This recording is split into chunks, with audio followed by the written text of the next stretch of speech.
Vos matins prennent une autre dimension. Avec Aïssa sur Espace TV Europe. Bienvenue dans les matins d'Aïssa, dernière de la semaine que nous vous présentons avec beaucoup de bonheur sur cette chaîne que vous êtes nombreux à suivre, de plus en plus nombreux d'ailleurs, via le bouquet africain. Vous êtes sur votre opérateur Free, Orange ou Bouygues et via l'application Adafo Média. Merci de suivre les matins d'Aïssa qui vous emmène à la rencontre de ces artistes talentueux, de ces entrepreneurs inspirés qui mettent en lumière ces belles Afriques, le tour du monde des Afriques à travers leurs belles histoires inspirantes, leurs histoires de réussite, d'échec, de passion. On passe d'un invité à l'autre et c'est toujours avec beaucoup de bonheur. Nous accueillerons dans quelques minutes une artiste chanteuse éclectique au grand cœur. Elle nous parlera de son actualité. Il s'agit d'Amina Anabi qui va nous parler un petit peu de son actualité. On va revenir également sur les moments forts de sa belle et longue carrière. Elle nous présente aujourd'hui Matrimama, sorti le 10 septembre dernier à l'occasion des Journées du matrimoine. C'est un hymne officiel des Journées du matrimoine de la ville de Montreuil. C'est une ode à la femme, aux femmes puissantes. Elle en fait partie. Elle nous parlera de ses combats, de ses aspirations et de son actualité. Nous accueillerons tout à l'heure une grande figure de la world music, le fils du grand Sori Kandia Kouyaté, connu pour son implication dans les années de 1933 à 1977 dans la musique mandingue, un grand nom de la musique mandingue issu de la Guinée. Son fils va faire perdurer ces belles traditions griotiques. Il a fait le tour du monde accompagné de nombreux grands artistes à venir nous parler de son actualité. Nous accueillerons donc Kaby Kouyaté, vous l'aurez compris. Bienvenue, on se retrouve avec notre première invitée de la matinée juste après ça. Vos matins prennent une autre dimension. Avec Aïssa sur Espace TV Europe. Bonjour, nous accueillons la belle et talentueuse, la passionnée Amina Anabi. Merci de nous rejoindre, Amina. Comment ça va? Bonjour, ça va très bien, je suis heureuse d'être là, chez moi en fait. Je suis en Afrique là. Tu as tout dit. On va essayer de raconter un petit peu qui tu es, parler de ton actualité, de tes passions, de ton incroyable parcours également. En tout cas, tu es une femme que j'apprécie particulièrement. On se suit sur les réseaux sociaux. Depuis longtemps. Et j'aime en fait cette femme de cœur, cette femme de partage. Ça te parle? Oui, en fait, moi, ce qui m'intéresse, c'est les couleurs, les sonorités musicales, rencontrer les autres. Et dans ma musique, j'ai toujours mélangé la musique sénégalaise avec la musique arabe. J'ai travaillé longtemps avec Oasis Diop. J'ai représenté la France à l'Eurovision en 91, il y a longtemps. Presque un cycle saturnien avec Oasis Diop. Donc, on a composé une chanson et on est arrivé ex aequo et deuxième, quoi. Avec C'est le dernier qui a parlé, qui a raison dans ta maison.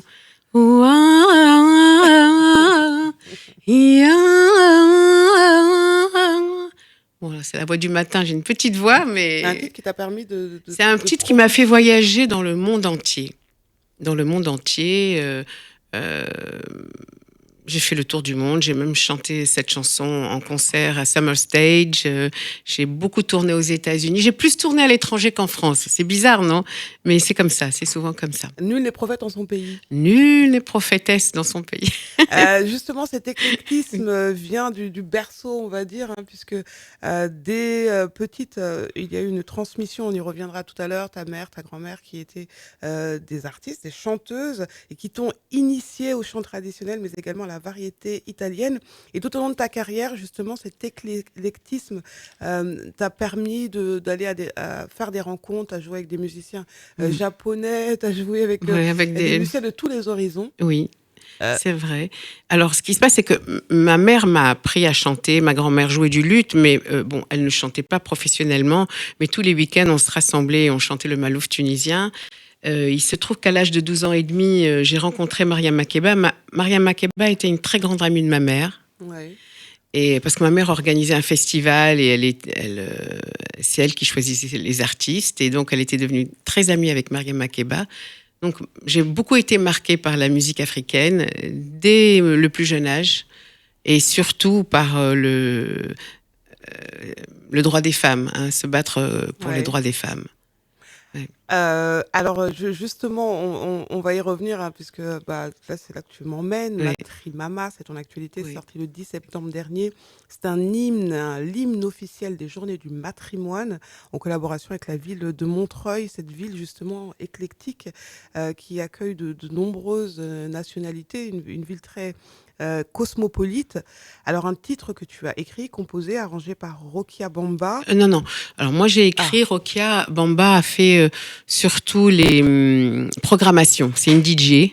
Et moi j'ai d'accord. écrit la chanson, la mélodie, les paroles. Et elle a fait un L'arrangement. arrangement. Oui, voilà, un arrangement. Elle est malienne, habitant à Bruxelles. Je suis allée jusqu'à Bruxelles pour la rencontrer. C'est une femme qui est une femme debout aussi, hein.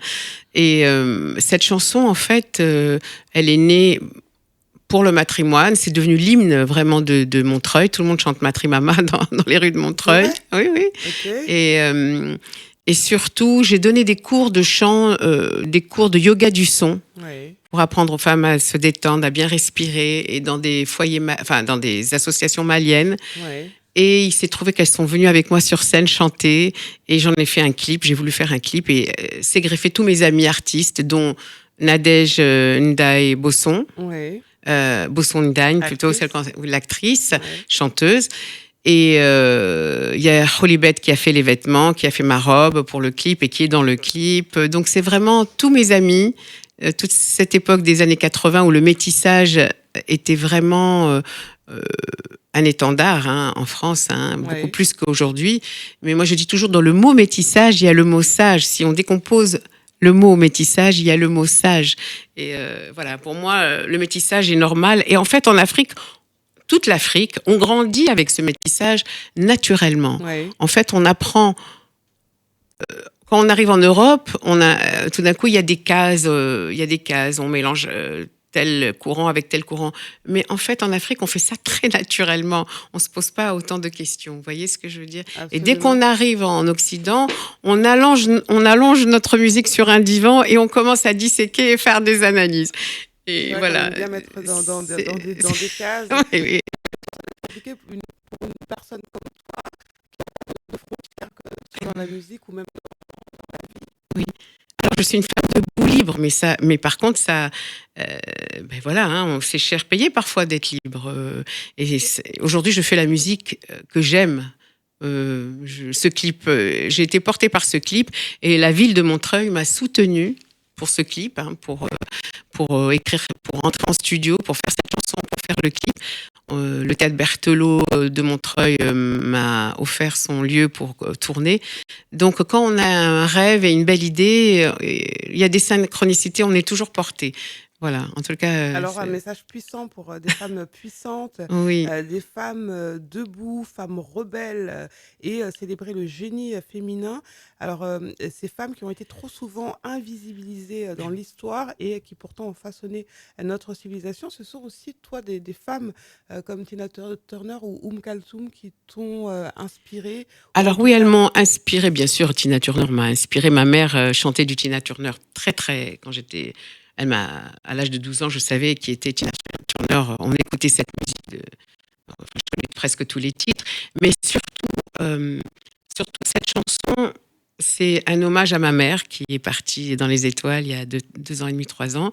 Et à toutes ces mères qui se battent pour que leurs enfants aient les mêmes droits que les autres, pour une meilleure qualité de vie, pour pouvoir s'exprimer. Donc, En fait, ce sont des valeurs qui t'ont été c'est transmises. des valeurs qui m'ont été transmises et c'est toujours la mère qui transmet ce genre de valeurs. Et donc, je voulais vraiment faire un honneur à ma mère et un hommage à toutes les femmes, toutes les femmes qui vont dans ce sens-là. Il se trouve que dans ma vie, j'ai rencontré Gisèle Halimi, toujours au travers de ma mère, parce que ma mère était très féministe. Ouais. Le jour où je remets un prix à Jamel Debbouze, il y avait Simone Veil à côté de moi et ça m'a vraiment beaucoup marqué parce que toutes ces femmes étaient pour la décolonisation, pour le droit des femmes. Donc cette chanson, c'est un hommage à toutes ces femmes. Et il faut dire qu'avant la Révolution, au Moyen-Âge, les femmes étaient beaucoup plus... le matrimoine était beaucoup plus fort. Après la Révolution... C'est le cas aussi en Afrique avant la colonisation et Voilà, avant voilà. l'invasion des religions, on va dire. Voilà, ouais. Et après la Révolution, l'arrivée de Napoléon, la femme a été invisibilisée et aujourd'hui, on peine, on est là avec, on est là avec nos voix, nos envies, on s'exprime, c'est formidable, mais il y a beaucoup, beaucoup à faire parce qu'on est dans un monde quand même où, quand je dis dans un monde de pouvoir qui abuse de nos frontières, le féminin peut-il s'exercer? Parce que le féminin, pour moi, c'est tout ce qui est de l'ordre de l'intuition, de la douceur, de l'accueil. Comment on peut s'exprimer dans un monde violent, guerrier? Voilà, c'est ça que c'est toute la question est posée dans cette chanson. Et à la fin, je dis, la femme est une lune qui éclaire la vie. La femme est porteuse de vie, bien sûr. Messieurs, vous êtes là pour nous soutenir et nous porter, mais la femme porte la vie. Et si on empêche aux femmes de porter la vie, comme dans des... Bon, malheureusement, on ne peut pas ne pas penser aux pays qui sont en guerre aujourd'hui, parce qu'il y en a trop, le Congo... Est-ce que ça veut dire justement que si les femmes étaient au pouvoir, le monde se porterait mieux? Amina Nabi, j'ai l'impression que c'est le message qui transparaît à travers ce que vous avez. Alors, je sais pas. Je sais pas, parce qu'il y a eu des femmes vraiment dans l'histoire qui ont été... Je sais pas, mais en tous les cas, si les hommes étaient prêts à partager le pouvoir, messieurs, on ne veut pas vous prendre votre pouvoir. On veut juste partager, c'est pas pareil. Et je pense que ça irait mieux si le masculin et le féminin étaient plus en harmonie, en fait, c'est ça. Et quand une femme va bien dans une société, la société se porte à merveille. Donc, j'ai vécu 11 ans en Suède et je peux vous le dire, là vraiment, la femme a un statut et voilà, on en est loin, loin, loin, loin, loin, loin, loin, loin, loin, loin, loin, loin, loin. Messieurs, aidez-nous. Tout inspire, en fait, Amina. On va tout regarder. M'inspire. Mais la vie, tant qu'on est en vie, vous savez, c'est une grâce. Pour moi, aujourd'hui, moi qui est vraiment... parfois, j'ai eu des soucis de santé où j'ai failli perdre la vie et je suis revenue. Chaque jour, je remercie mes cellules, je remercie mon corps, je remercie la vie. La vie, c'est quand même précieux et on s'en rend pas compte que le jour où on a failli la perdre. Et là, je chante en plus. Merci la vie, merci à mes ancêtres de m'avoir retransmis cette joie de vivre. Voilà, cette joie de vivre que j'essaie de garder comme de l'or. Avant d'écouter le morceau, la question que j'ai envie de te poser, c'est que Amina Nabi, c'était une femme heureuse. Le morceau Matrimama, c'est la puissance des femmes qui se rassemblent pour chanter et célébrer la vie. Ça, c'est puissant. C'est ça. Il y avait des femmes, je sais qu'il y avait une femme congolaise et elle venait de perdre son frère au Congo de par la guerre, enfin de par ce qui se passe. Eh bien, il y a des femmes maliennes qui savent ce que c'est. Voilà, le Mali, politiquement, c'est difficile. Des femmes françaises d'origine et de bretonnes et maghrébines. Et voilà, on s'est tous rassemblés et pendant un moment, on a oublié nos problèmes et on a chanté, on a célébré la vie.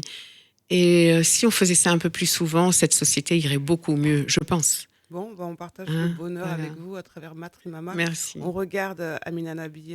Merci. Nabi, merci. Restez avec nous sur le plateau. Vos matins prennent une autre dimension. Avec Aïssa sur Espace TV Europe. C'est une belle fresque, hommage aux femmes puissantes, aux femmes debout, aux femmes oubliées, les femmes de ton histoire également, que l'on voit dans le clip, un hommage à ta mère, à ta grand-mère, c'est beau comme tout. C'est sorti le 10 septembre dernier. Il y a une photo de Maria Makeba avec ma mère aussi, que j'ai mis dans le clip. Hymne officiel des journées du matrimoine 2025 pour la ville de Montreuil. Et d'ailleurs, n'hésitez pas à aller sur les sites internet de la ville de Montreuil puisque les événements continuent, en tout cas l'événement continue jusqu'au 28 septembre avec de nombreux temps forts, des conférences, des spectacles, des concerts, des expositions, des ateliers, tout autour de l'héritage des femmes dans le langage culturel, dans l'espace et dans la politique culturelle nationale et locale. Un clin d'œil à cette belle ville de Montreuil. Ah oui, un grand clin d'œil à cette belle ville de Montreuil. Et vraiment, moi je dis, Montreuil c'est un pays, c'est un pays en France qui fonctionne à part, où vivre ensemble est encore possible. Vraiment. Et ça, tu habites à Montreuil, non? Oui, j'habite à Montreuil. Oui, c'est pour ça. Très bien. Je devrais pas dire, j'aime pas dire mais où j'habite, mais voilà, j'habite et vraiment, c'est pour moi Montreuil. Vous savez, un treuil, ça vous aide à vous élever. Donc Montreuil, quand je suis arrivée à Montreuil, pour moi, j'appelle ça mon élévation. Et c'est super. Je suis inspirée par cette ville. Je trouve que le programme culturel est incroyable. Les gens s'entraident. Il y a une entraide naturelle. Donc c'est formidable. Il y a un métissage qui se fait depuis très longtemps. Il y a voilà. Alors, tu es artiste aux multiples talents, compositrice, interprète, tu as aussi une carrière d'actrice. Oui, Tu es investie également dans justement ces initiatives sociales à travers la musicothérapie, oui. le yoga Le yoga du son. du Alors, son. je vais dire encore là, ma mère, ça a été un grand maître pour moi parce qu'elle a été prof de yoga. Donc, j'ai commencé le yoga à l'âge de 12 ans et demi. Je suis partie en Inde me former avec des maîtres sur la vibration du son et aussi les respirations. Il y a au moins 108 respirations de yoga qui permettent d'équilibrer le cerveau droit, le cerveau gauche pour les hormones, pour calmer, quand on a trop d'acidité dans le corps. Donc j'enseigne ça et en même temps j'apprends aux personnes à faire vibrer le son dans certaines parties du corps quand il y a trop d'angoisse, trop de stress. Donc voilà, je fais des ateliers. Maintenant, depuis longtemps, je vais enseigner en Suède, dans des festivals de yoga en Italie, à Paris aussi. Voilà, et vous pouvez Moi, je suis sur Instagram, Anabi, Amina.anabi officiel. Je Alors, suis un peu technophobe, alors c'est vrai que tout ce qui est... non, mais mais voilà, tout va bien, tout va Amina. bien. Tu as été révélée au grand public en 91 à travers, justement, le Ouais, tout à l'heure, le titre C'est le dernier qui a parlé, ouais. avec lequel tu es arrivée en deuxième position, presque en première position. C'était juste un petit Presque coup en du première sort. position. Oui, c'est un coup du sort. Cette année-là, ils avaient décidé de changer le, euh, Le process, le process. On ouais. va dire le Le process, procédure, exactement. la procédure, on va Ils ont dire. contrarié le process. La France ne voulait pas gagner.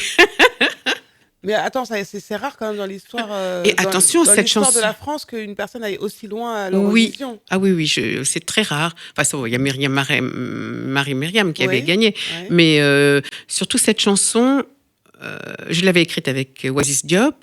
Et je chantais les couplets en arabe. Houa, houa, hiya, hiya, houa. Donc c'était une chanson politique où je parlais, c'était pendant la guerre du Golfe. On m'avait demandé de venir représenter la France. En fait, je me suis pas proposée, j'ai pas fait, il y avait pas de sélection.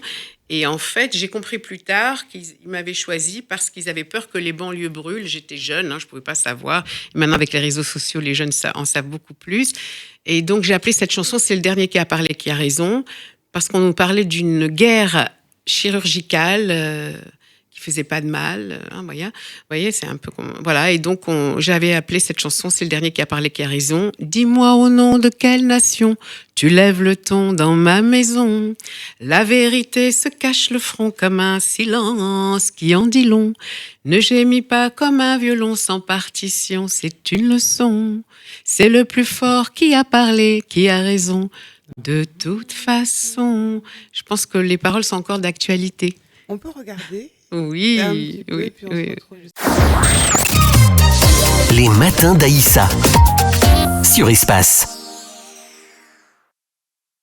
Amina Anabi, avec ce titre qui a marqué sa carrière, qui a marqué les esprits et qui lui a permis, en fait, juste après, d'être révélée à l'international.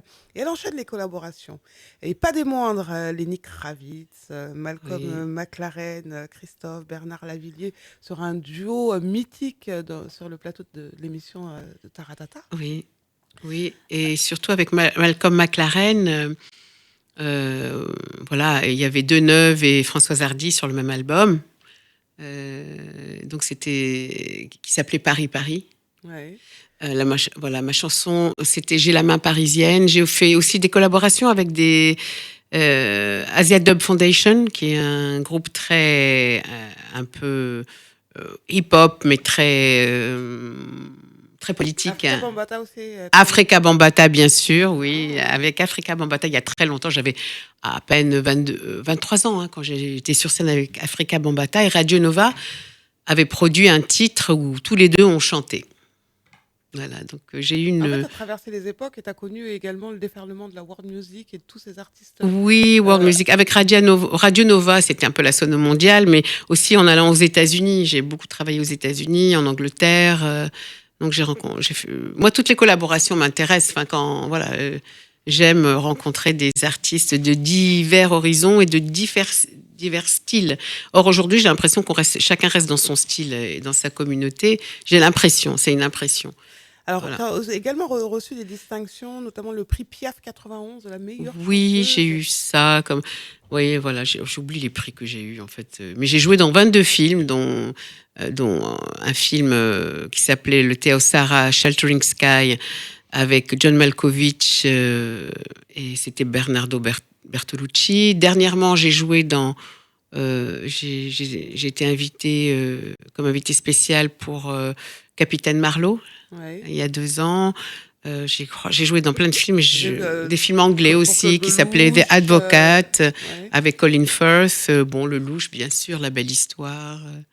Voilà, il y a eu plein Et toujours cette d'apparitions. passion pour le cinéma, pour... Alors, la passion, pour moi, c'est la musique le plus, vraiment. Ouais. Oui, bien sûr, le cinéma, ça m'est arrivé un peu par accident. On m'a appelé pour jouer tel rôle ou tel rôle. J'aime beaucoup jouer dans des films. Mais surtout, la musique, moi, c'est ma vie, la musique. Alors, des moments forts également de ta carrière, dont Ouais. tu dois sûrement te souvenir avec beaucoup de bonheur. Tu as chanté au Stade de France avec l'âme lors de la rencontre en 2008 de France-Tunisie. Qu'est-ce que tu retiens de ce moment qui est quand même fort parce que tu représentais Je représentais la Tunisie. En fait, on m'a appelé pour représenter la Tunisie. Pour l'Eurovision, on m'a appelé pour représenter la France. Ça me fait rire, en fait. Tout ça, c'est tous ces jeux un peu politiques, c'est drôle. Parce que, en fait, j'ai chanté l'hymne tunisien. Il y avait 80 000 personnes qui chantaient avec moi. Et quand c'était au tour de l'âme de chanter l'hymne français, elle s'est fait insulter, huer. Et j'ai pris le micro. Parce que vraiment, ça m'a fait de la peine. Enfin, j'ai trouvé ça, c'est terrible de se faire huer par 80 000 personnes, enfin par une grande partie du stade. Et j'ai pris le micro pour l'aider, pour la chanter avec elle, l'hymne français. Et on m'a coupé le micro et on a enlevé tout de suite l'image. On m'a enlevé de l'image. Donc, on se dit tout ça, c'est tout ça. Est-ce que c'est bien politique ou pas? Je me pose la question encore aujourd'hui. Au moins, tu l'as fait, tu y étais. J'y étais. J'étais très heureuse de chanter l'hymne tunisien, oui. Un autre moment fort, le printemps arabe arrive et tu Oui. décides de faire une chanson, Yanari Révolution. Oui. Au printemps 2011, ça a été un moment fort, ou en tout cas au niveau de l'histoire pour le monde arabe. Tu nous parles un petit peu de ce titre et de cette période, comment tu l'as Alors, vécu? cette période, c'était un peu difficile parce que moi, je l'ai vécue en étant en France. Et puis en ayant souvent mes cousines au téléphone, c'était compliqué. Et surtout, on disait que c'était la révolution du jasmin. Donc, les Américains ont appelé ça la révolution du jasmin. Or, l'odeur du sang,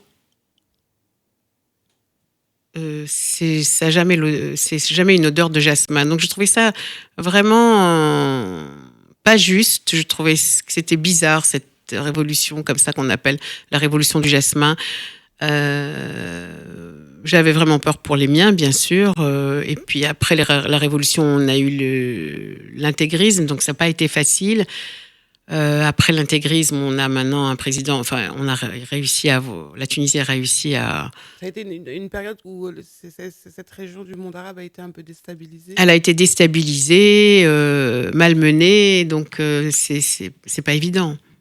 C'est pas évident quand on a une partie de notre famille là-bas. Et puis même, la Tunisie était le berceau de la démocratie pour le monde musulman. Et voilà. Là, c'est pareil, c'est comme maman. On a toujours peur en tant que femme, quand il y a une guerre, quand il y a une révolution, que nos droits soient relégués à rien.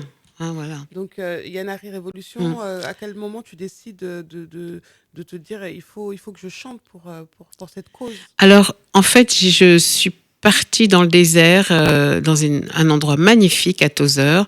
Voilà, et là, c'est la Tunisie qui m'a aidé à faire ce clip. Et donc, là, c'est pareil. Je parle aussi des droits des femmes dans cette chanson. Les matins d'Aïssa sur Espace. Un chant pour la liberté, c'est touchant, c'est profond. Oui, C'est vrai que même pour toi, réécouter ça, ça te... Ben oui, ça me touche parce que à un moment dans la chanson, je dis Revolution after revolutions, we are seeking for our dignity. Révolution après révolution, on est toujours en train de se battre pour notre dignité, pour notre liberté. Voilà, c'est l'histoire du monde. Alors, après toutes ces années de l'humanité. toutes ces années de carrière, où en es-tu aujourd'hui en tant qu'artiste? Comment tu te sens? Comment tu as envie d'entrevoir l'avenir, même si tu continues quand même de tourner, tu continues de participer à des projets, tu continues Oui, d'exister. alors maintenant c'est moi qui suis l'auteur de mes projets pour qu'ils existent. Et comme j'ai des goûts différents de ce qui se passe aujourd'hui, puis je vais pas me mettre à faire de la musique différente de ce que j'aime, donc forcément c'est moi qui me produis ou je me fais aider. Là, la ville de Montreuil m'a beaucoup aidé pour ma Trimama, il faut le dire. Je fais ce qui me chante, ce qui m'enchante. Ça a toujours été ma vie. C'est comme ça. Je suis mon cœur.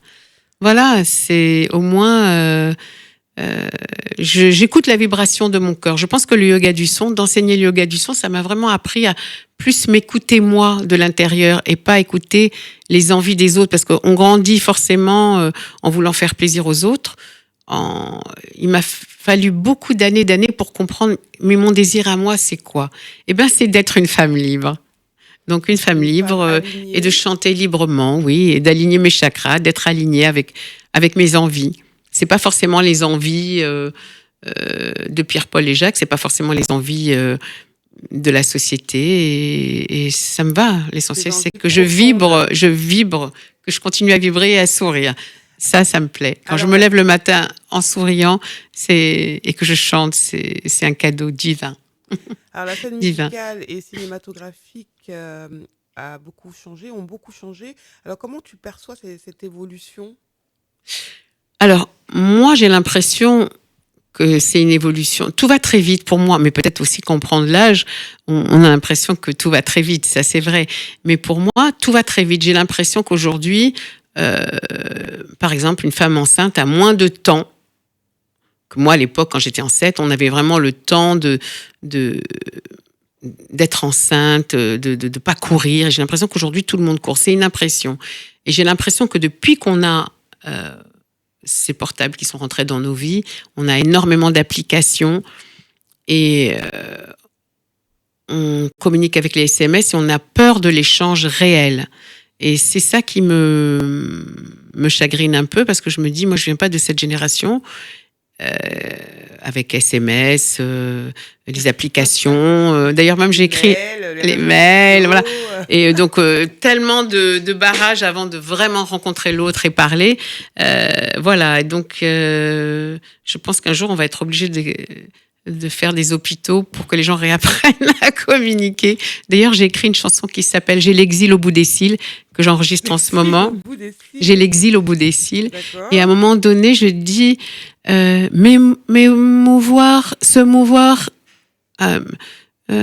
s'émouvoir en toute liberté. Combien d'applications il va falloir larguer?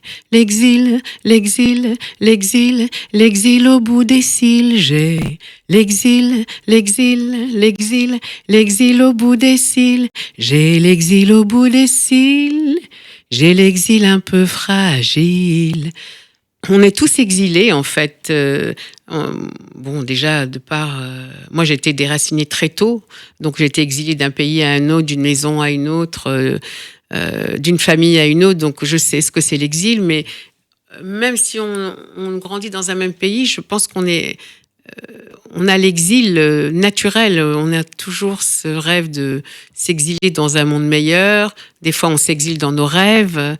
Voilà, donc c'est pour ça que je dis. Et ces applications-là, je trouve, elles nous empêchent. Moi, elles m'empêchent en tous les cas de. C'est formidable, hein, la technologie. Mais moi, je suis technophobe, donc on ne va pas parler de la technologie avec moi. Mais c'est formidable. Mais si ça devient un frein au fait de pouvoir, oui, au contact humain, de pouvoir se regarder dans les yeux, se sourire et se parler vraiment. Voilà. Ben oui, je pense que l'humanité va en prendre un coup, mais elle en prend déjà. Alors, quel est l'impact que tu souhaites avoir à travers ton art, tout ce que tu as semé depuis le début de ta carrière et justement, quel héritage veux-tu laisser? Alors, l'héritage aujourd'hui, pour moi, c'est vraiment si je peux apporter plus de douceur, plus de conscience, euh, plus d'humanité, voilà, plus de douceur aussi. Je serai heureuse. Je le fais à travers le yoga du son dans mes ateliers, mais je le fais à travers ma voix aussi. Certains me disent quand on n'arrive pas à s'endormir, eh bien on écoute ta voix. D'ailleurs, à ce propos-là, j'ai sorti un EP qui s'appelle The Light Side of the Moon, où je fais une mélodie par chakra. Alors ça s'appelle The Light Side of the Moon, c'est sur tout Amina Anabi, sur toutes les plateformes. Et donc il y a une mélodie pour le premier chakra, une mélodie pour le deuxième, une mélodie pour le troisième. Et les gens qui n'arrivent pas à dormir ou qui sont stressés, ils choisissent un chakra, une musique d'un chakra, la musique d'un autre. Et voilà, j'ai des magnifiques retours. Et j'ai fait ce disque avec des musiciens suédois, des musiciens africains, des musiciens français, des musiciens indiens. Voilà, donc j'avais oublié de parler de ce projet. C'est génial parce qu'en fait, c'est une véritable science qui est née en Égypte antique, la musicothérapie, oui. Se soigner par le son. La musique. Et ça fonctionne. Et ça fonctionne. C'est vraiment parce qu'en fait, les chakras, je vais répéter, vous expliquer un peu ce que c'est. Les chakras, c'est des vortex d'énergie qu'on a tout le long de la colonne vertébrale. On en a 7. Et dans ces chakras-là, dans ces vortex, on a une banque mémorielle de tout ce qu'on a vécu. Donc, il y a aussi les mémoires de nos cellules. Et c'est ça. Et je travaille avec le son et ces mémoires-là. Comment dissoudre les nœuds énergétiques des mémoires traumatiques. En fait, c'est vraiment devenu une passion. C'est toute une science. Et j'ai eu la chance, justement, d'avoir eu ma mère qui m'a enseigné le yoga. Après, je suis allée en Inde rencontrer des maîtres, beaucoup. Et voilà, j'ai fait beaucoup de formations. Et aujourd'hui, je suis heureuse de partager ce savoir. Donc, en gros, la musique, ça a toujours été une thérapie pour toi tout au long de ta vie? Je l'ai pas pensé comme ça. Mais c'était pas conscientisé, mais c'était pas conscientisé parce que là, vraiment, avec le yoga du son, c'est quand même une science, quoi. On apprend à sentir dans le corps d'une personne où est la mémoire traumatique et comment gentiment, enfin avec beaucoup de douceur, nettoyer, dissoudre les nœuds de tension. Mais le chant, de toute façon, est une thérapie. Pourquoi toute l'Afrique chante ? Et j'espère qu'elle va continuer à chanter. En France, quand je suis arrivée en France en 71, je crois, les gens chantaient dans la rue. Aujourd'hui, plus personne ne chante dans la rue. Aujourd'hui, même vous dites, s'il vous plaît, les gens sont bouchés. Ils ont, mais pourquoi il me répond pas ? Il a les écouteurs. Moi, ça me... À chaque fois, je reste stupéfaite. Je dis, mais pourquoi il me répond pas ? Et après, je regarde, je dis, oui, il a des bouchons dans les oreilles. Il est sur une autre planète. Il est sur une autre planète. Oui, ben voilà, c'est pour ça que je suis devenue technophobe très, très vite, très vite. Comment on pourrait conclure ? Est-ce que tu as un message adressé aux jeunes générations qui nous écoutent, par exemple aux jeunes filles sur le continent africain ou les jeunes qui nous regardent aujourd'hui ? Qu'est-ce que tu dirais ? Je dirais de mon cœur de grand-mère et de mère, vraiment d'être au plus près de votre cœur et aller vers ce qui vous enchante. Vous avez un rêve, si vous ne le réussissez pas, c'est qu'il y a un rêve beaucoup plus haut qui vous attend. Mais allez de rêve en rêve. Et les gens, les casseurs de rêves, laissez-les aller dans les manifestations. Vous continuez, accrochez-vous à votre rêve. Voilà, c'est important. C'est un beau message, Amina Anabi. On conclut comme ça et on rappelle Matrimama. C'est sur YouTube. Si vous voulez. Matrimama. On peut le télécharger également. Oui, c'est sur YouTube, sur la chaîne Amina Anabi officielle. C'est sur toutes les plateformes et j'ai un label qui s'appelle Blue Pearl Music, distribué chez DistroKid. Donc vous pouvez aussi voilà, ou acheter sur Apple, ou aller sur Spotify, ou aller sur YouTube, ou aller sur Deezer. Et peut-être un jour, je vous rencontrerai en vrai, ou dans un stage de yoga du son, ou sur scène. Voilà. Merci beaucoup pour Chantez vos rêves. N'oubliez pas vos rêves. C'est très important. Même dans les moments les plus difficiles, parce qu'on a tous des moments difficiles dans la vie. La vie est riche d'enseignements. Et de chanter son rêve, d'alimenter son rêve comme une plante. Vous la laissez pas mourir. Vous en occupez tous les jours de votre rêve. Voilà. Merci pour ce moment. Pour les jeunes filles et les jeunes garçons, c'est important. Merci Amina Nabi d'être venue sur ce plateau. Ça a été un vrai plaisir de te recevoir. Merci beaucoup. Merci beaucoup. À bientôt. À bientôt. Vos matins prennent une autre dimension. Avec Aïssa sur Espace TV Europe. C'est toujours un petit peu la pression lorsque l'on reçoit des personnalités aussi illustres, aussi talentueuses qui font briller l'Afrique à travers le monde. C'est le cas de Kaby Kouyaté depuis de nombreuses années. On va dire que c'est un globe-trotter qui emmène cette belle musique mandingue dont il est l'un des héritiers à travers le monde et notamment largement du côté des États-Unis. Une musique mandingue qu'il a réussi à emmener au-delà des frontières du mandé et une musique qui se mêle aux sonorités comme le jazz, la pop music. On va en parler avec lui. Il vient nous parler de son actualité à travers Tribute to Kandia. C'est un hommage à son célèbre illustre papa Sori Kandia Kouyaté, qui a été surnommé la voix d'or du Mandé, qui a vécu de 1933 à 1977 et qui a façonné l'artiste que vous êtes aujourd'hui. Alors vous êtes l'un des héritiers de cet illustre artiste Sori Kandia Kouyaté. Exact. Vous allez bien ? Ça va, Aïcha, ça va. Je suis très content d'être là encore, surtout dans cet espace et partager mes émotions, mon esprit à cette belle émission que vous dirigez. Alors, ce projet, c'est un retour aux sources, c'est un hommage à votre illustre papa, Tribute to Kandia. Vous nous parlez un petit peu de ce projet et ce qui vous a emmené à le faire, à le façonner ? Merci et bonjour à tous les auditeurs aussi qui sont devant leur télé, leur écran pour suivre cette belle émission. Et pour répondre à cette question, Tribute to Kandia, c'est un hommage que j'ai commencé d'abord avec un documentaire qui a été réalisé par Laurent Chevalier.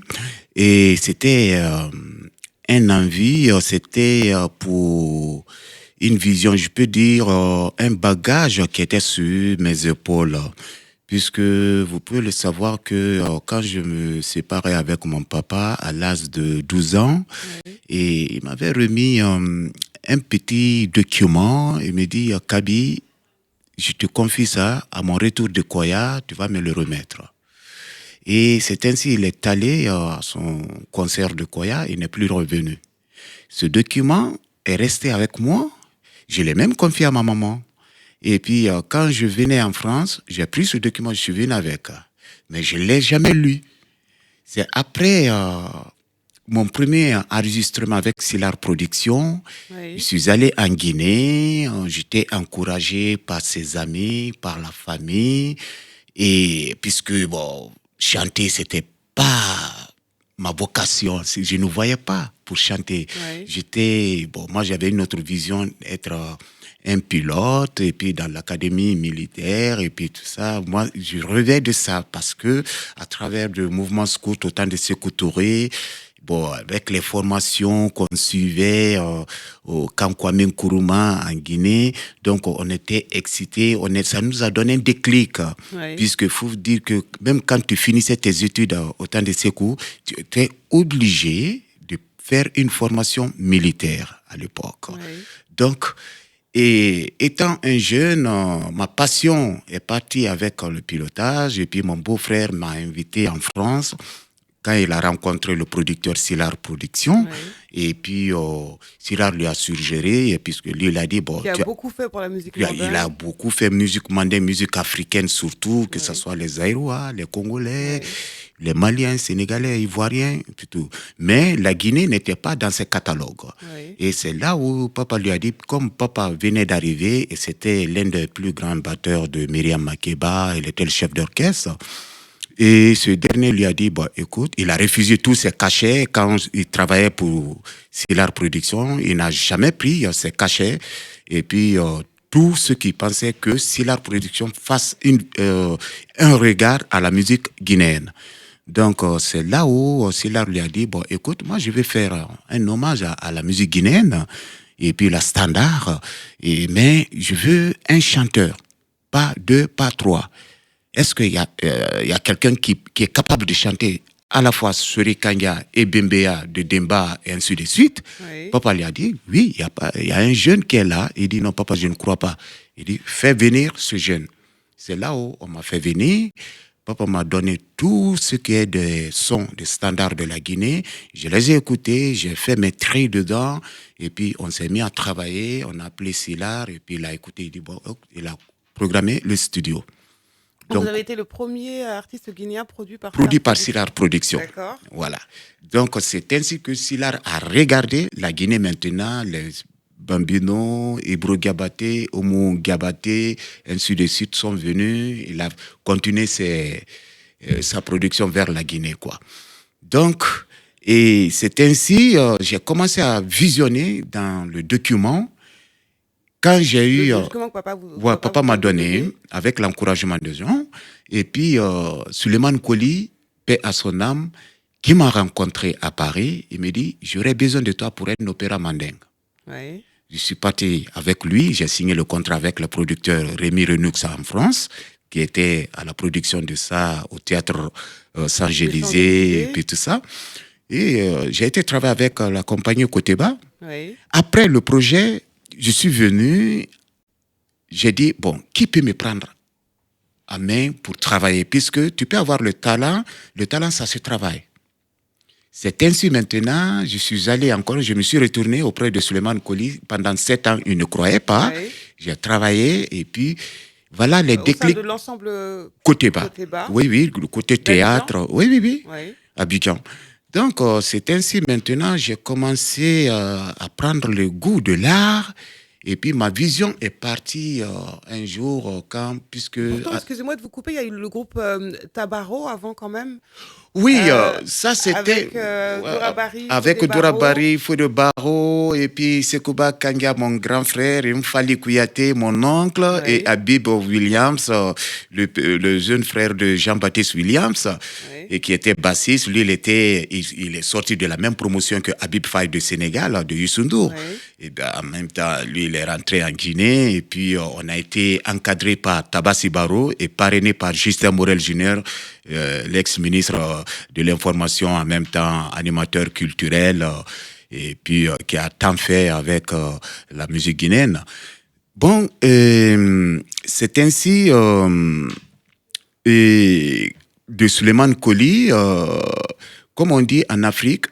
C'était une rencontre importante dans votre carrière, la rencontre avec Suleiman Koli. Oui, il a beaucoup apporté, il m'a encadré, il m'a pris comme un enfant. Puisque le déclic de Suleiman Koli aussi, ses rapports, c'est quand en Afrique, un enfant écoute ses parents, de l'histoire, de comment les choses se sont passées dans la famille, et puis tout ça. Puisqu'il faut te dire que moi, mon père est décédé, j'étais jeune. C'est la maman qui a pris les relèves. Puisque ma maman tournait avec mon papa, et puis dans les ballets Djeliba, ballets africains. Donc, quand j'ai posé des questions, j'ai dit comment le papa travaillait, et puis tout ça avec Fodeba Keita, ainsi de suite. En même temps, l'histoire qui est écrite avec le papa. C'est ainsi, ma rencontre avec Suleiman Koli, ça m'a donné un déclic pour aller travailler avec lui. Puisque si vous entendez Sori Kanga, c'est Fodeba Keita. Quand ils sont venus en France, malgré avec son griotisme, sa voix, puisque la voix aussi, il faut savoir le mettre à sa place, connaître il faut connaître ta voix, où tu peux le placer, où tu peux chanter, là où tu dois t'arrêter. Donc, arrivé en France, le papa Fodeba Keita a fait en sorte qu'il soit encadré par d'autres maîtres chanteurs dans l'académie ici. Et puis, c'est là où il a été... on a découvert qu'il a une voix de mezzo-soprano et puis tout ça. Et il y a eu beaucoup d'accompagnement jusqu'à ce qu'il ait ses propres techniques, puisque, Et moi, ça m'a donné un déclic aussi, ma rencontre avec Souleymane Coly. J'ai le talent, tout le monde m'apprécie, mais moi, ça ne m'a pas pris la tête. J'ai dit, il faut que je travaille. Souleymane Coly aussi, il a ouvert sa porte grandement pour moi. Il a mis tous les conditions, les moyens pour me recevoir en Côte d'Ivoire pendant 7 ans. Même il a impliqué le service culturel de l'ambassade de France en Côte d'Ivoire pour mon séjour à cette époque. Et j'ai travaillé la scène, tout ce qui est de rencontres. C'est là où, pour la première fois, j'ai rencontré le feu vieux Mano Dibango, où le studio porte son nom, et il nous a légué des secrets. Cheikh Tidiane Seck aussi était appelé, le guerrier, et puis il a travaillé avec nous. Il y a tant d'autres. Donc ça fait que même Cheikh, quand il a su que moi je réside en France, mais il ne m'a jamais vu, il était étonné qu'il connaît tous les jeunes, tous les artistes africains en France, mais pourquoi il ne m'a jamais rencontré? C'est là où je suis venu, et puis j'ai pris contact avec lui, et puis il m'a montré d'autres univers. Mais pour rendre hommage au vieux maintenant, c'est ma mère qui m'a confié au réalisateur Laurent Chevalier, et puis il me dit, Laurent, je te confie Kaby, et puis voilà. Parce que ma mère avait certaines... photos témoignages de Balek Djoliba. Il voulait faire un documentaire pour feu Mamadi Kargus Gembefola. Et puis il a été recommandé par ce dernier de venir voir, parce que quand les militaires ont pris le pouvoir en Guinée, les premiers militaires, CMRN, il y a tous les archives qui ont été brûlés, et puis tout ça, les bandes, et puis il y avait les photos souvenirs que ma mère gardait, et puis Laurent lui a donné ça. Et en même temps, il m'a confié à Laurent, on est devenus des grands amis. Un jour, je lui ai dit, mais Laurent, je souhaiterais faire un documentaire sur mon papa, mais il n'y a pas des images. Qu'est-ce qu'on va faire? Lui aussi, il dit, oui, c'est ça. J'ai dit, mais j'ai mon plan B. Prends ton petit caméra, tu me suis, on va aller à la rencontre. Je ne cherche pas les gens qui vont essayer de parler, Sori Kanya, il a une belle voix, ceci, cela, puisque un griot qui vient en Europe, il a été découvert par les Occidentaux et on lui décerne un Dix d'or à l'Académie Charles Cros. Je dis, c'est quelque chose à savoir qu'est-ce qui s'est passé à son éducation, qu'on puisse transmettre à la nouvelle génération aussi, de se scotcher avec ça, pour dire que c'est pas parce qu'on va prendre la mer, on va essayer de quitter en Afrique pour venir, tandis qu'on a une valeur. Avant de venir à l'Occident, il faut connaître la valeur que tu as, d'où tu sors dans la famille, pour pouvoir venir et chercher une autre expérience, pour pouvoir ramener ça chez toi. C'est un peu ce que vous faites dans votre musique, en fait, aussi. Voilà, exact.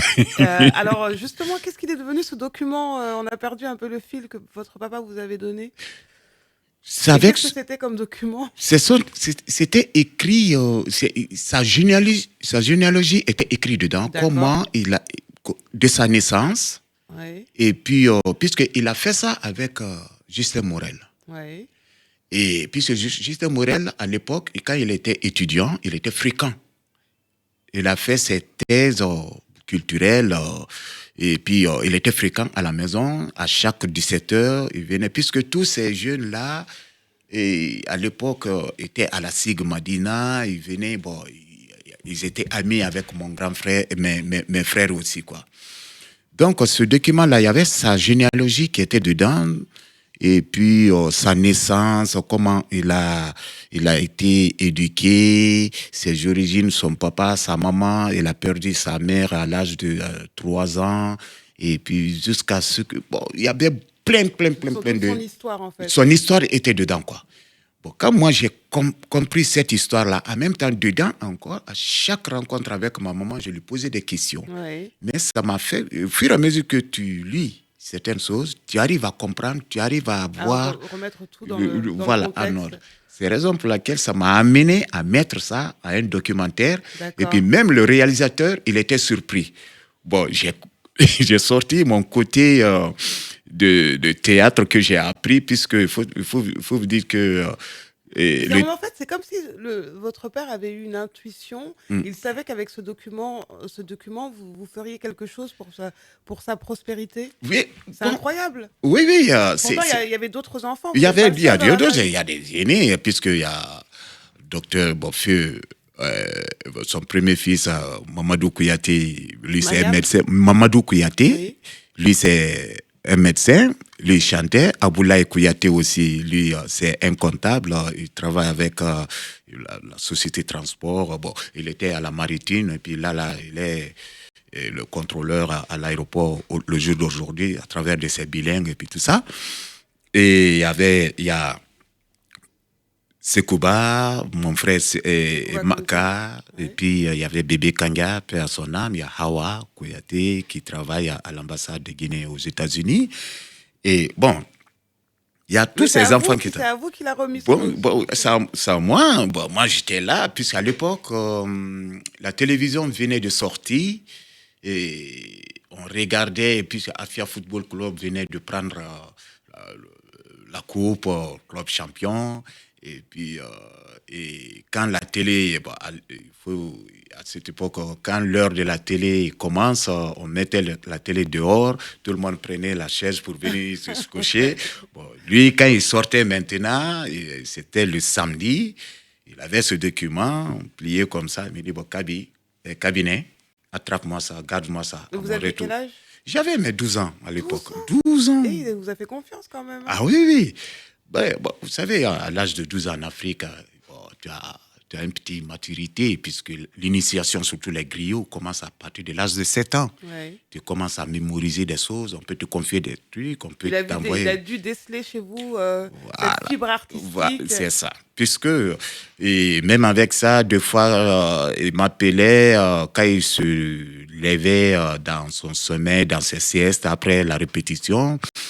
Les compositions, bon, il y avait tellement d'instruments dans la maison.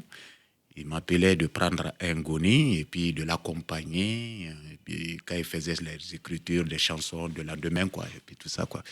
Donc, à travers de ça, bon, il y a une transmission. C'est ça qui a fait que le ngoni, même avec ce projet-là, j'ai exploité le ngoni dedans, oui. puisque c'est mon instrument préféré même, quoi. Partout où je suis dans le monde, son instrument, je l'ai aussi. Mon grand frère, père à son âme, m'a donné un de ses ngoni, son premier ngoni à qui son papa lui a donné.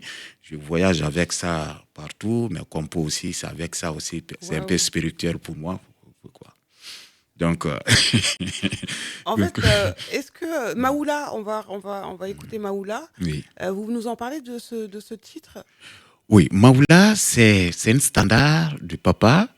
Cet standard a été joué avec le père de Toumani Gabaté, paix à son âme, oui. À la Kora. Et moi, j'ai fait une réécriture avec Balaké. Et puis, puisque il faut vous dire que les gens ont tendance à oublier, surtout chez nous, il faut rappeler la nouvelle génération qu'on n'a pas besoin d'aller pour se casser la tête. C'est comme à l'Occident. Les Mozart, et puis il y a les académies, et puis les gens viennent, les maîtres viennent trouver des placards, et puis réécrire les Mozart, et puis tout ça pour arranger autrement. On peut le faire chez nous en Afrique aussi. Oui. Donc, c'est ça qui a fait que le projet-là, ma vision est partie de ce côté-là aussi pour réécrire les standards du papa, surtout les tributaux qui peuvent être joués partout, comme les Fela, comme les James Brown, comme les Michael, former une tribu qui peut jouer les standards de Sori Kanga. Ça peut être d'autres personnes aussi, que ce soit la Guinée, que ce soit, oui. Et puis en Afrique. Et c'est quoi le message de Maoula? Maoula, c'est un appel de Dieu, oui. C'est une incantation de Dieu pour protéger son fils prodige qui doit aller à la bataille. Ah ouais, La bataille en guerre. pour essayer d'apporter la victoire, il n'a qu'à protéger son... Pour qu'ils reviennent Pour en qu'il revienne en santé, santé, entièrement. sain, voilà. Les matins d'Aïssa sur Espace. Frisson, c'est puissant, c'est ancré dans ce répertoire et cette histoire de la musique mandingue que votre père a contribué à façonner également, Sori Kandia Kouyaté, à qui vous rendez hommage. Oui. Et j'ai vu aussi que vous étiez un spécialiste du répertoire mandingue. Qui vous a transmis toutes ces connaissances? Qui vous a raconté toutes ces histoires? D'abord, je suis un griot de naissance, le sang ça coule. Mais, quand tu es griot, c'est pas parce que tu es griot que tu peux connaître tout. Il faut aller à la rencontre des Nyamakala. Oui, Puisque dans le patriarche des griots, il y a 3 classes. Il y a les Nyamakala, il y a les Nyara et les Geli. d'accord. Les Nyamakala sont des grands maîtres qui sont là, qui sont dotés de connaissances avec Oui. la bénédiction, où les Nyara, les Geli fréquentent pour aller s'accueillir de connaissances à travers de ces gens-là. D'accord. Et ils ne bougent pas. Ils sont là avec leur sagesse. Mais en même temps, on te laisse une mission à transmettre dans la société. Être réconciliateur et transmettre, façonner la société dans une bonne sens. Oui. Puisque les Geli, les Nyamakala n'ont pas droit à Les l'erreur. maîtres des mœurs, en fait. Voilà. Oui. Donc, vous voyez, puisque tu es sermenté, comme la justice, à dire la vérité, rien que la vérité. Et tu jures devant eux, quoi. Donc, voilà un peu, quand tu es accroché avec ça, avec les oncles qui sont là, ils t'accompagnent pour ces péripéties. Et étant un jeune, donc ça fait que tu es obligé, tu as pris certaines bases, tu es obligé de respecter. Oui. Donc c'est ça. Même étant en Europe, je pense toujours, j'ai un devoir à faire. J'ai mon devoir auprès, puisque les griots n'ont pas de choix de nationalité, de l'Europe américaine, non, bon, non. Ils sont là pour tout le monde. Partout où il y a des conflits, partout où il y a des problèmes, ils sont là pour donner Pour le pacifier. plaisir, voilà, la paisible et puis la positivité. Alors, cet illustre père dont vous êtes l'héritier, Sori Kandia Kouyaté, qu'est-ce qu'on doit retenir de lui? Est-ce qu'il y a des petites anecdotes ou des choses croustillantes que vous avez envie de partager avec le public pour les jeunes générations aussi qui nous écoutent et qui ne connaissent pas l'héritage de votre père? Quel homme était-il? L'homme qui était, c'est-à-dire, c'était un homme qui aimait la réussite de la jeunesse. Oui, Instruction civique, l'éducation, pas pour ses enfants seulement, mais pour tout le monde. À son vivant, si vous étiez dans notre famille, mais il y avait des enfants d'autrui De qui partout. étaient là partout. Et puis, on était dotés les mêmes règles, les mêmes éducations, que ce soit à l'école moderne et en même temps l'école coranique, puisqu'il faut vous dire que tu ne peux pas faire les griots, tu ne peux pas être un griot sans passer par l'école coranique aussi. ça fait Parce- beaucoup d'apprentissage tout ça. Ah oui, oui, oui, oui, oui, oui. C'est-à-dire C'est que vrai. toute la journée, c'est l'apprentissage de la religion, du Coran, l'apprentissage de la musique, l'apprentissage C'est- du griotisme. Et en fait, c'est de l'enseignement 7 jours sur 7, 24 heures sur 24. Bon, lui, il avait une méthodologie. D'abord, la maison était pleinement remplie des instruments. Il n'a jamais imposé à un enfant, il faut que tu fasses le griot. Tout ce qu'il apportait comme des conseils, il faut aller à la recherche de la connaissance école. Oui, Parce que, bon, il voyait le monde moderne, puisque les gens, à son époque, et puis c'était des gens, de fait, bon, ils étaient, au fait, moi je les appelle les bourgeois. oui. Je les appelle les bourgeois, puisque ils ont vu le monde autrement, ils étaient en avance sur eux-mêmes, quoi. Donc, cette démarche-là était là pour essayer de donner cette valeur aux enfants, même et la troupe qu'il avait, et où il était directeur, l'ensemble instrumental. Un jour, il avait dit, cette troupe-là, il faut que ça soit repris par des étudiants.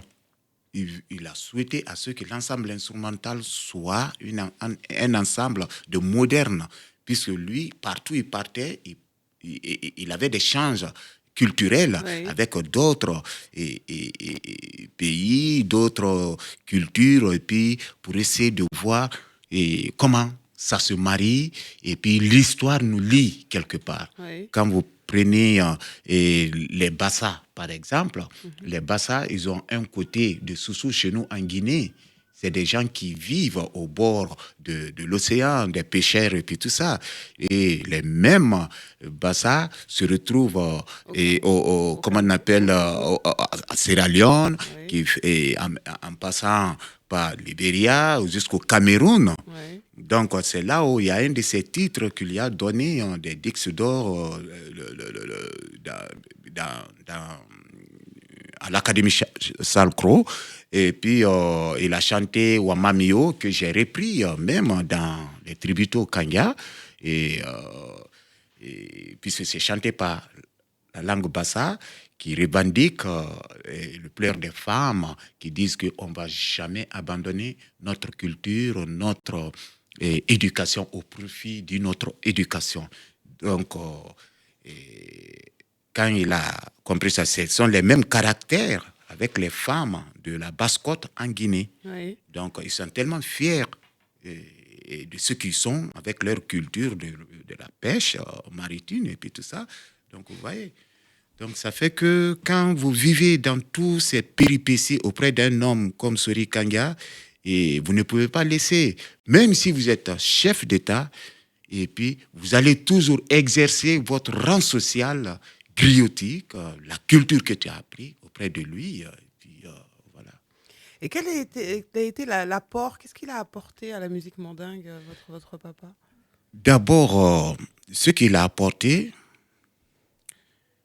il y avait la paix, il y avait l'unification culturelle, puisque quand vous voyez, quand vous écoutez sa musique traduite et avec, il y a des messages en même temps, surtout mettre les musiciens ensemble, comme le Mali.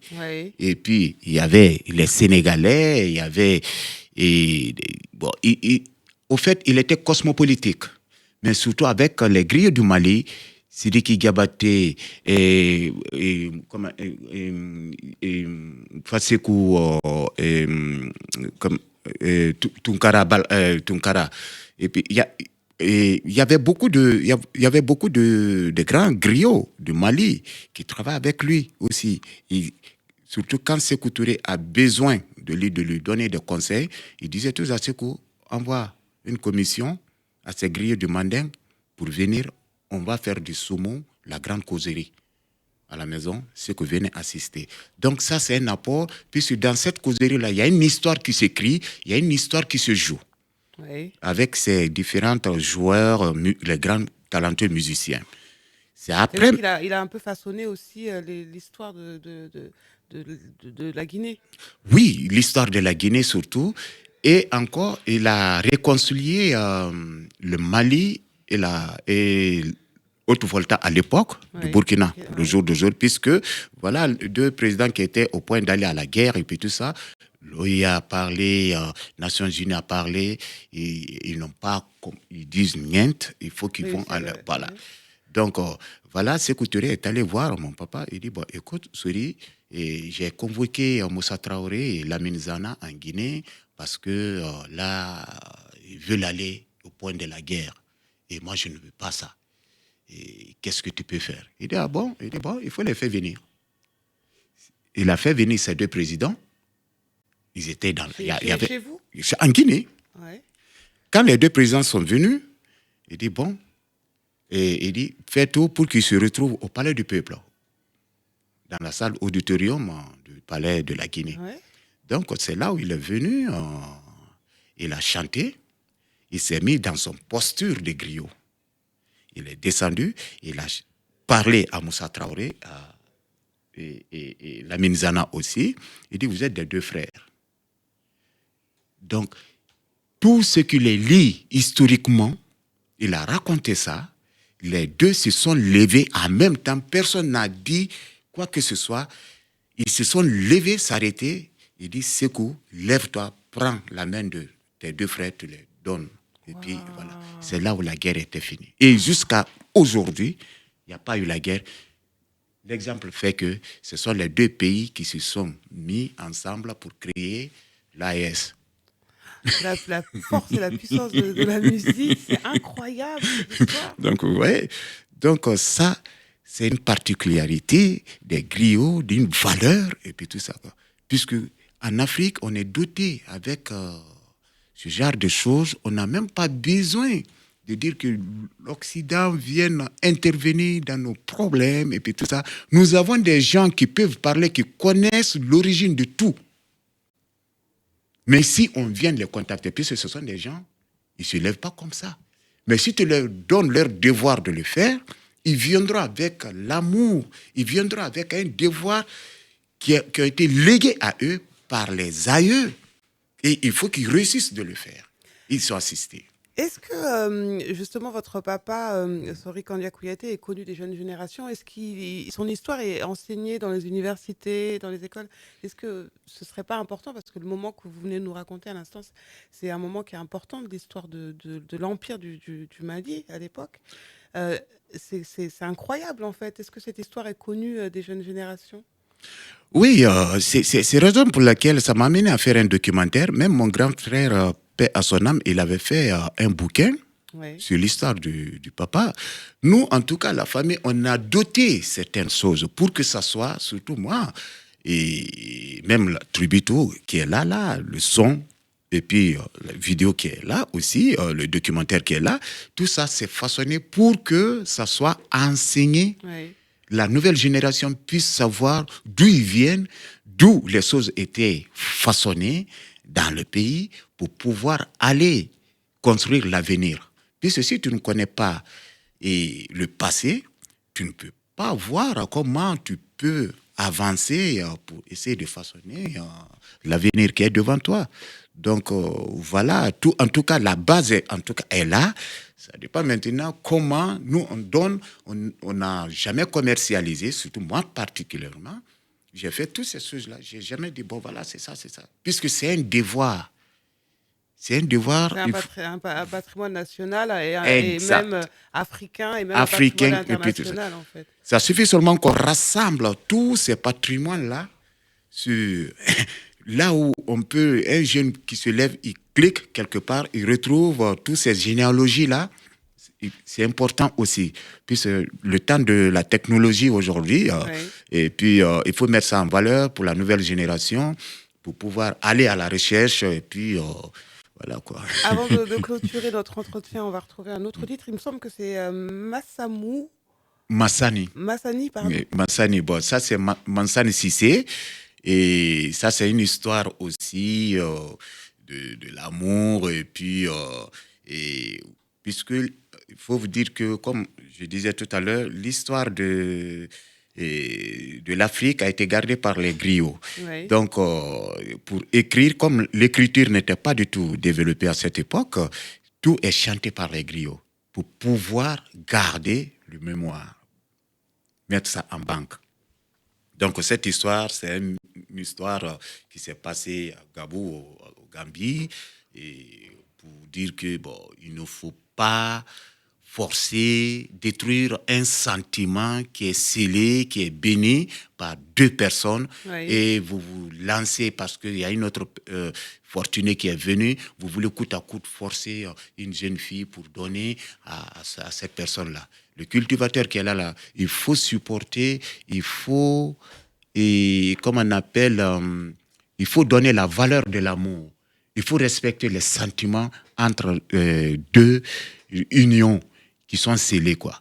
Donc, ça fait que quand ils ont forcé ce mariage, maintenant, la nuit, pour amener la fille dans la maison où son nouveau mari était, j'ai raccourci l'histoire, ils ont trouvé que le mari est décédé. Donc, ce n'est pas bon de forcer C'était quand même le mariage. des précurseurs, et votre papa a aussi été précurseur, défendre également le droit des femmes et aborder tous ces sujets qui étaient à l'époque très tabous dans nos sociétés. Oui, puisque, bon, il faut vous dire, il y avait des histoires dans la société qui étaient exemplaires. Et surtout, bon, moi, mon papa, surtout, ses écritures étaient trop basées aussi, la comparaison dans la religion, donner le courage aux uns et des autres pour dire que toi qui es là, il ne faut jamais baisser les bras, ta place est dans la société. Donc, il faut que tu prennes l'exemple à tels personnages qui se sont battus, puisque les vrais hommes de l'époque, ils peuvent s'asseoir pour dire à telle personne, bah, écoute, on se rencontre dans un champ de bataille. Il n'y a pas de fusil, canot, des choses comme ça. Ils n'ont que des coupes-coupes, des haches, des flèches, et puis ils se rencontrent, ils se battent. Après, maintenant, ça, c'était des hommes. En même temps, leur combat était dirigé sur, bon, à une idée. D'autres veulent islamiser, d'autres veulent pas, ils sont contre, ils sont derrière leur des statues amulettes et puis toutes ces choses-là. Donc, ça fait que il y en a qui croyaient, il y en a qui croyaient pas. Donc, ça amenait des conflits. Vous voyez. Donc, en voyant quelqu'un qui prend une décision comme ça, donc je m'en vais dans un champ de bataille, par exemple, de ces choses-là, tu ne te caches pas pour lancer une balle ni quoi que ce soit. Tu dis, je vais me battre dans un champ de bataille. Donc, c'est encourageant.